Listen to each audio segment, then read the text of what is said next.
What's happening?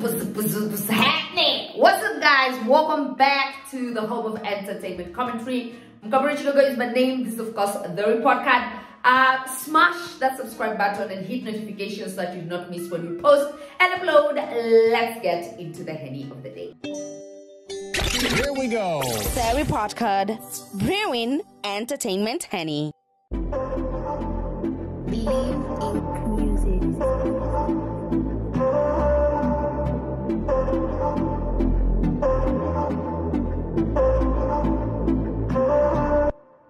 We start this off on a very sad note. DJ Mo and Size 8 unfortunately lost their 6-month-old baby, and it was just, those unavoidable circumstances where it came down to the wire.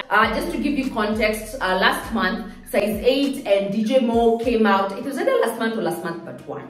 They came out very excited, shared this very good positive news with the world and told us that we are expecting our third bundle of joy. So they already have 2 babies, Wambo and Junior, and now this was going to be their third bundle of joy, and she was in her 2nd trimester.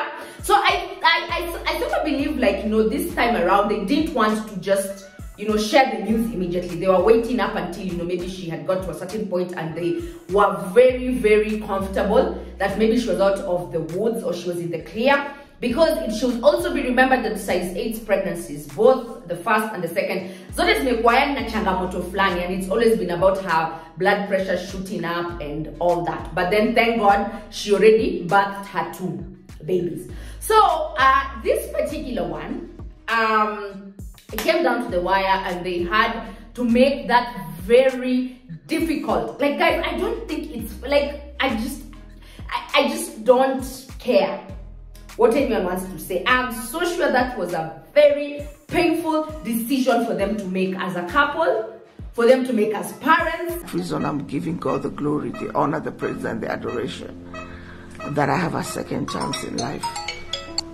Thank you so much, Dr. Rinyamo and the team, Akina Joseph, all of you. And thank you for... All I can say is that God has a reason for everything. As you can see, temperatures hit such temperatures 213. That's not a joke. I actually thank God because Lynette is very safe. Even Dr. Nyamo advised us, akatuambia ni aje, at this point we have to save the mom, and so I took on any other option because we had to do that professionally. So tumeingia theater, Lynette is safe, tumeweza kusave Lynette, ako sawa, kila kitu iko sawa. Because you see, this was a baby that was already there. The baby was part of the family. The other babies, I'm sure, had already started bonding with that baby, with the baby that was not yet here. The mommy and daddy had, they were already anticipating, they were preparing for the childbirth. You see, it was just like everyone was just waiting in anticipation to usher in the baby. So I'm so sure it was a painful decision for them to make, because even when DJ Mo now took to announcing the news on their YouTube page, the Muraz, you could tell that it was not the easiest decision to make, but they had to make it. Because if at the end of the day you're told, so you have to choose between saving mommy and baby, you have to choose. You see, if you don't save mommy right now, the fact that baby is here might just risk the life of mommy. And you know what, guys, to be really honest, mommy is not just, she was not just mommy to the 3rd baby. Mommy is mommy to these other 2 babies. She's wife, she's wife to someone, she's a sister. So if it comes down to the wire, most often than not, even if I was asked, if I was the mom, I'd say, okay, just save me, because you see, even if you listen to that clip properly, Size 8 at some point was like, I just thank God for life. I thank God that I'm here, because you see, this is another chance, and it means, we're not saying that now the baby will be forgotten, because that baby was part of them. But it just means that I'd rather be alive and, see my other kids through, and then we can always make plans of birthing another baby, but still remembering and celebrating the life, the 6 months that our baby, that my baby and I had to share together. So it was not an easy process. It was not an easy decision, and I feel like nobody, and to be honest, nobody deserves to go through that. Nobody. I don't care what you want to say. I don't care. Nobody deserves that. Nobody deserves loss. Nobody deserves, you know, struggling to give birth. Nobody deserves these issues of infertility. Nobody deserves, you know, you carry your baby full time, or you carry your baby even like just for 2 weeks and then you have a miscarriage. Those are things that I just feel like, I feel nobody, not even your worst enemy, deserves that type of loss. It's very hectic, it's very painful, and if you've ever been in a situation where you've lost a child, where you guys were anticipating and expecting, you know that thing is not a joke. Even if you are just there, like, you know, you've known of someone or you've been in that type of situation, that thing is not the easiest. And when they took to sharing this news and they shot that video, now some people, the crowds, most of the people by the way were supportive, and a lot of them sent in their condolence messages. So that was the vast majority, like the supporters, the fans, people who follow them, people who don't follow them, but people who heard of the news. Everybody was just saying, you know, sorry, it will be well and all that. But there was a section of people who felt like, so what was the need of them bringing this whole situation to social media?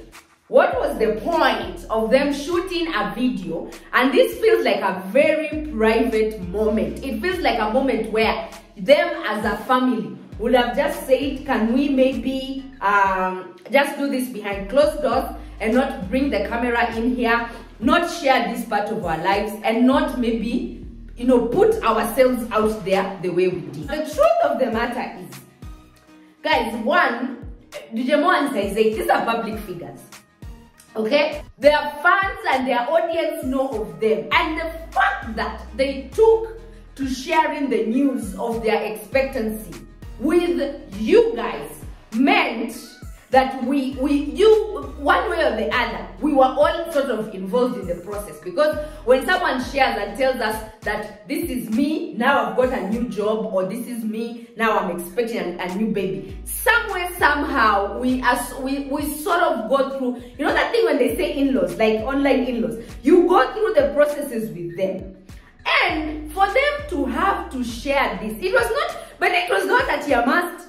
They would have just, you know, put out like a mini statement and just told you guys that this is what we've been going through. But for them to share this was for the purpose of encouraging anyone who is probably following them, and have in mind that this celebrity lifestyle has been glamorized. You look at celebrities and you think these people can possibly not be having such problems. These people can possibly not be experiencing some of these things. You know, for the celebrities, it's always glitz, glam, it's always smooth all the way. So them sharing this was just them to let you know that we are human beings. We go through the same struggles that everybody goes through. We're not unique, like we've not been, you know, spared. There are ups, downs, all these moments like come and go, just like normal people. But our story should probably encourage, because I am sure, I can bet you £1,000,000. Somebody was there and they are probably going through the same situation or even worse. So they've seen that, oh, okay, so even Saizei went through this. Oh, okay, so even DJ Mo went through this. It's just a thing to encourage their audience and to tell people who are going through the same situation that don't worry. And maybe they are going to give us like, no, so this is how we are coping, this is how we are getting by. And we who follow them will get to understand more into their journey. And then, you know, you tap into the human side of things. Because you see, if someone just posts photos all the time, photos of maybe I'm just inside the car, or this is my mansion, or we are on a trip, we've gone to Dubai, we've done this. You see, you never really quite understand, or you never get the feel that this is a human being just like you. So personally, I don't think they did anything wrong. I salute them, in fact, for taking that bold step, filming that video, showing us the entire process, letting us in. That was a very vulnerable point in their lives.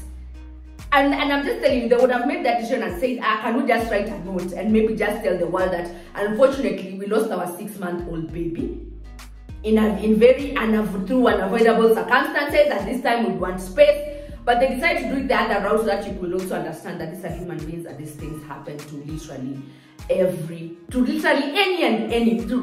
anybody. So nobody's spared. But all in all, we wish them well. We know that now this is going to be a very difficult healing process. They were just very calm, but we do wish them a very speedy recovery, both emotionally. We wish size 8 a speedy recovery emotionally, physically, because now they have to deal with loss as a family. Like once mommy comes out of hospital, you know, go back, explain it to the babies that this is what happened, and then now you see they bond together as a family. And I am so sure that eventually they will overcome this. But all we can say is this was very, very sad, and we do wish them all the best. Okay, so Eric Omondi takes to social media and he decides it's time for me to show the world my palatial mansion, my house, that which I have built from scratch, something that I have sweated for the past, I don't know, he said he's been in the industry for 14 years or something. Can you imagine? 2008, if your baby was born in 2002, your baby was just 5, and now those are the people who are in campus. So anyway, says this is my house, gives us a house tour. Of course he's excited and he's like, so yes, this is it, this is it, this is it. Then someone jumps on the comment section and they say, first of all, listen, sir, hold up, is this a joke or something? Because this is an Airbnb house that is situated in Karen, and it's called, I don't know, Clemenza, and the room or the space retails for 6,400 and something a night. And I've personally stayed here. I'm still here for a full week. So please stop playing with us. Stop it. So when Eric Omondi got wind of that, I think it pressed him somewhere in his loins, and he was like, it's the disrespect for me. It's the disrespect. You're disrespecting me. You're disrespecting my work ethic. You're disrespecting the years that I have put in this industry. And the one thing that I actually 100% agreed with Eric when he said that Kenya has a disregard towards hard work. Honestly, like in this country, by the way, those people who work hard, you never make it anywhere. Honestly, like we have a disregard towards hard work. So he makes this video and he lets people know that this is in fact my house. Yes. And whoever said it's an Airbnb space, yes, that is also true. But the 6,000 and something is just like a small offer up until I move into the house myself. So this is what he had to say. Listen in part, and then let's come back and discuss. And that's why I told you that I've worked for 14 years. And the people I know, for their selfish reason, political reasons, where some have sent me threats. Now they're saying this is not my house. After I've worked for 14 years, who doesn't know Eric Omondi? Nilingia Church Live 2008. I've worked my ass off for 14 years. This is nothing, Bwana. If you went to America, Kevin Hart owns 5 houses. Because the American culture believes that hard work pays. But in Africa and Kenya, atini kaezi yeka nyumba yake BNB.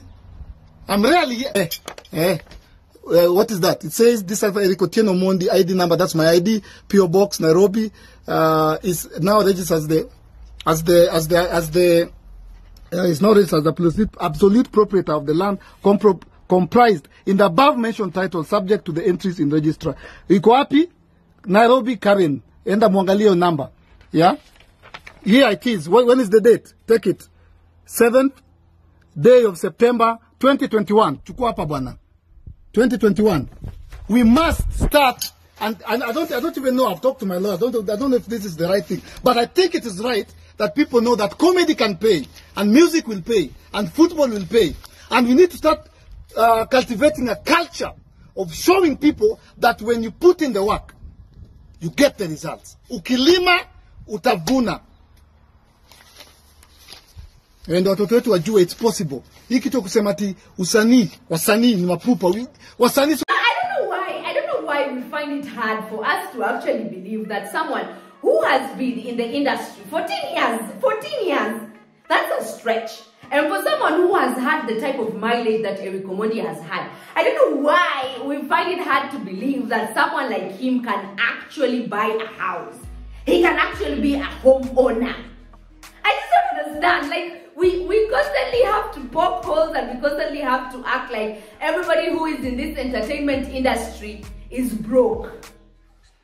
14 years, and this man even shared his story that at some point he had all the fame in the world, but his bank account was zero. It was zero.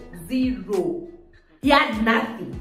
But now he has worked his butt off. He has, he has the fame. He has the deals that he gets.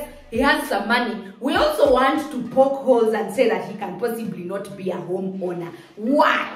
Why are we like this though? Why are we like this? It's that thing where he was saying that African culture, we have a disregard towards hard work. If you tell someone this is what someone will come out and say, you're lying, that cannot be your house. If people see you out there struggling, they'll say, look at you, you're still struggling, and yet your mates are out here driving cars. I don't even know what's our problem, honestly. But our disregard towards hard work as a society, as a country, is like pit's bottom. We don't appreciate people who work hard. So for Eric to come out, and he even came out with this thing, and he showed his title deed, and he was like, first of all, listen, I will not accept any type of disrespect from anybody. Showed us his whole file, and he was like, this is my house, this is what I've built, and I just need people to understand that it is my house. So, Bana, Sagala to Manu. I don't want you to keep zoyaring me. You have zoyared me too many times, and you're trying to make me look like I do not work hard or I do not deserve to be a homeowner. So, that's why people confused, because guys were like, so Eric, why would you be a homeowner and leave that house to an Airbnb? Then it had me asking, so you mean to tell us that these Airbnbs don't have owners? As in, if Eric Omondi just came out and told us that, yes, this is my house and I own an Airbnb, what's the issue? Like, you act as if those Airbnbs they've just stood on their own, like, kinyumba tu kilijijenga. See, obviously someone owns the Airbnb. Why would you think that Eric Omondi is actually the owner of that Airbnb? Whoever wrote that comment, why? Why wouldn't you say that, hey, this is, because Airbnbs, they're houses that people build. So why wouldn't you think that this is someone who has built this house? So actually, honestly speaking, I agree with what he said. We have a very disrespectful culture of disregarding hard work in this country. Like, hard work, people just take hard work as a joke in this country, and everything you try to tell people that this is what I've done, this is what I've built, this is what I've achieved for myself as a person. People will constantly try to poke holes at someone else's achievements, which is just so So that's his house. I don't care if it's his house or it's not his house. But for anybody to come here and try to say that, you see, bruh, I think you're reaching. Let's not be those kind of people. So subscribe if you've not, hit notification, post your comment, like, share, and be sure to join and follow us on Instagram. Be part of the coolest gang ever, the Readers Gang, and I will see you again in the next stream. Bye.